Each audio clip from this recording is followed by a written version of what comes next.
Johnny was an ugly, disgusting loser who lived with his stinky feminist mother. She would always come in whenever he was watching his favorite show, turn off the TV, and send him to his room to sleep so she could bring some strange man home and spend the night with him. Johnny hated his mother. Obsessed with superheroes, he was determined that one day he would escape from that house. He could never get 2 minutes of rest before his mother came in, turned off the light, and told him to go to sleep. But as soon as she left, the lamp would turn back on again. She would come back, angrily switch it off, and leave, only for it to turn on once more. Furious, she resorted to violence and told him he was ruining her night and that she couldn't enjoy herself because of him. But Johnny insisted that he wasn't turning the lights back on. They were going out on their own. Suddenly, the lamp exploded, and the electricity went out in the entire house. The scene astonished Johnny, as he saw sparks flying from the lamp. Then, when he looked at a toy beside him, it started moving without him touching it. His amazement grew when he looked out the window at an electric pole that lit up the moment he focused on it, and went dark again with another glance. At that moment, he realized he had a superpower and began playing with the city's electricity, until it ended with him burning down the family's TV. The next morning, he went to school and met his fat-ass friend, telling him about his discovery while changing traffic lights as they crossed the street. On the way, they ran into the blonde bully who always picked on them, so Johnny decided to prove his power, focusing on a nearby radio until it exploded. Tom was impressed and called the ability legendary, while Johnny explained that he only knew one thing for sure: electrical energy was coming out of his body. Tom suggested that maybe someone in his family also had powers. Johnny guessed it might be his unknown father, and later they went to the amusement park where Johnny started a ride without paying. Tom then suggested Johnny should join the Justice League after choosing a heroic name. Johnny chose Electric Boy and began designing a costume that radiated electricity. It looked stunning. Johnny and Tom trained for a long time to help him control his powers, until Johnny managed to fly using his magnetic field. Then, they decided to look for crime to stop, but found nothing in their small town. Tom proposed Johnny should reveal himself in a place full of kids, and the swimming pool seemed like the perfect choice. The next day, Johnny wore his suit and flew to the pool, announcing to the kids that he was the city's new hero. Everyone welcomed him, until the bully recognized him and exposed his real identity.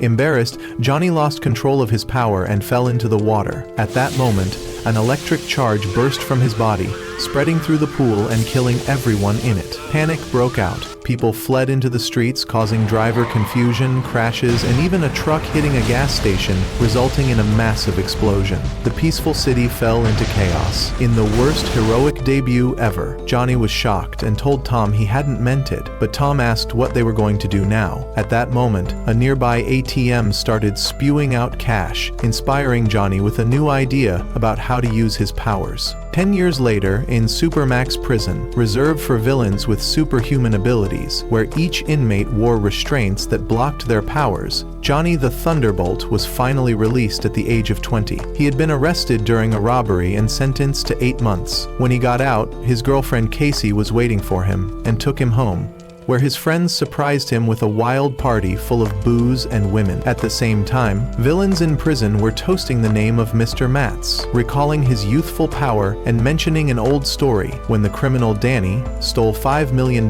from him and disappeared, only to reappear years later in Miami with his family, living off the stolen money. But after Danny resurfaced, everything changed. One by one, the people closest to him died horribly. His old friend, his girlfriend, his assistant, his partner, his mother, his brother, even his building's doorman, and eventually all his company's employees.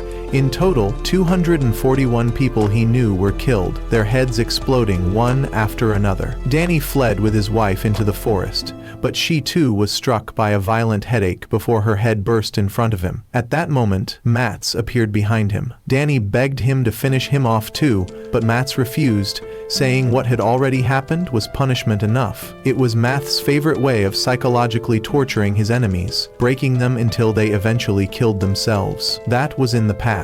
In the present, rumors spread about his founding of an organization called The Network, said to control many criminals, though no solid proof existed. Meanwhile, Johnny sat among his friends, one of whom was known as Frostbite. Frostbite told him the world had changed a lot since he went to prison, and they were there to celebrate his release and ask about his future plans since he had no job. The conversation didn't last long before Johnny asked about the next job. Frostbite then revealed a bold plan, hitting 10 jewelry stores in one small district using motorcycles, wrapping up the entire operation in just 10 minutes, fast enough to avoid police pursuit and ensure a clean getaway.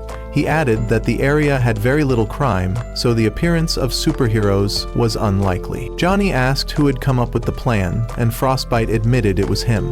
The talk didn't last long before Casey came in, ordering everyone out of the house, and they obeyed immediately. It was clear she had a psychic ability that gave her control over others. After they left, Casey asked Johnny if he really intended to join in on the job. He insisted he would, even suggesting she help them, pointing out how useful her powers would be. But she firmly refused, explaining that the plan came from the network, the secret organization that handed out plans to criminals in exchange for 30% of the stolen money, without any responsibility if the thieves got caught. She warned him not to get involved with them, and suggested they find jobs and live a normal life. Johnny seemed convinced, and told her he would refuse the mission and let his friends know tomorrow that he wasn't going with them. But 6 hours later, this motherfucker had already lied to her and was riding out with his friends toward the first jewelry store. They disabled the alarms and stole its contents, then headed to the second store, only to find the alarm already blaring before they even entered. It turned out another gang had received the exact same plan and was attempting the robbery at the same time.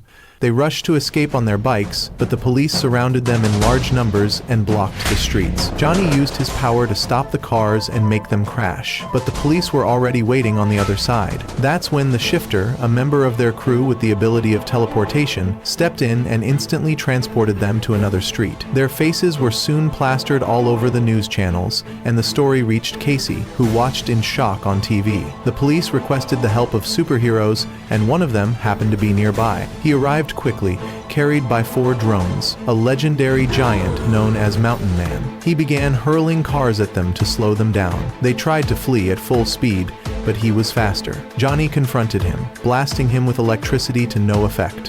Frostbite struck next, freezing half of his face, and then their fourth companion, Kismet, used his power of bad luck, bringing the drones crashing down onto the giant's head and knocking him unconscious. That's how they managed to defeat the first hero chasing them. They kept racing toward the bridge where a helicopter was waiting, but suddenly, behind them appeared Rubber Man, a new hero who had surfaced only 8 months earlier, able to turn himself into a deadly, bouncing rubber ball. He smashed the Shifter's bike clean in half, though the Shifter barely teleported himself to safety in time. Rubber Man kept coming, tearing the city apart without a shred of concern for civilians. Frostbite laid an icy road to slow him, to no avail. Johnny tried electrocuting him, but Rubber insulated the shocks. Kismet intervened again, collapsing steel beams from a nearby construction site, but Rubber Man dodged them with ease. That's when Johnny shouted to Frostbite to hit him. Frostbite obeyed, and at that very moment the Shifter redirected the strike, creating frozen barriers right in front of Rubber Man. His arm froze solid. Johnny seized the chance, blasting the frozen limb with a surge of electricity,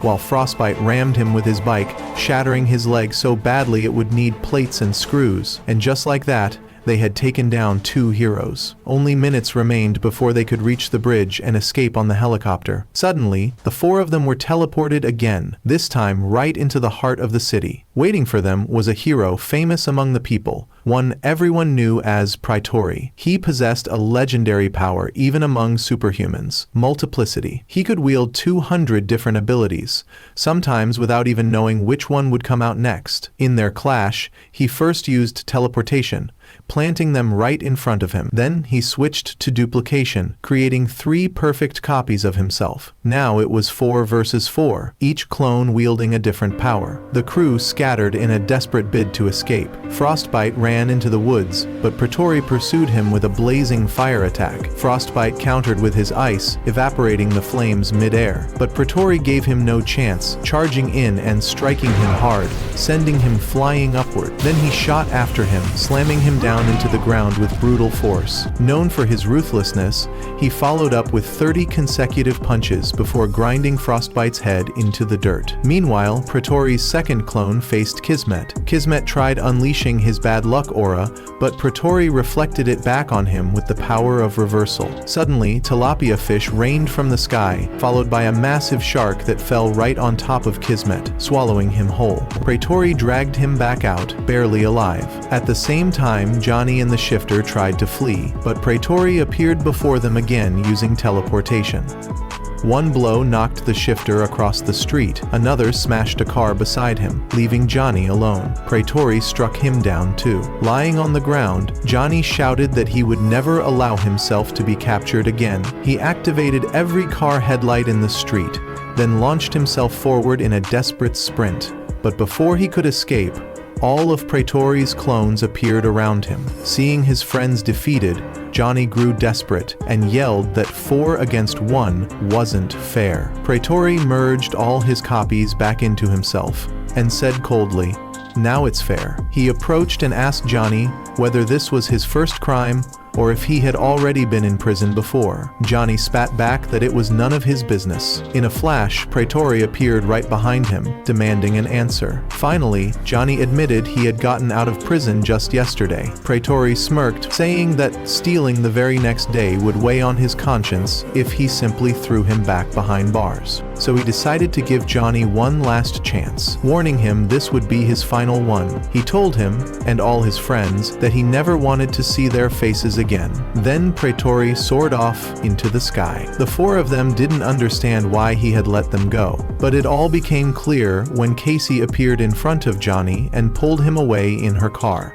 Johnny realized it was her who had taken control of Praetori and forced him to retreat. Frostbite was in awe, calling her power legendary and saying that if she joined them, they'd be unstoppable, even against Praetori himself.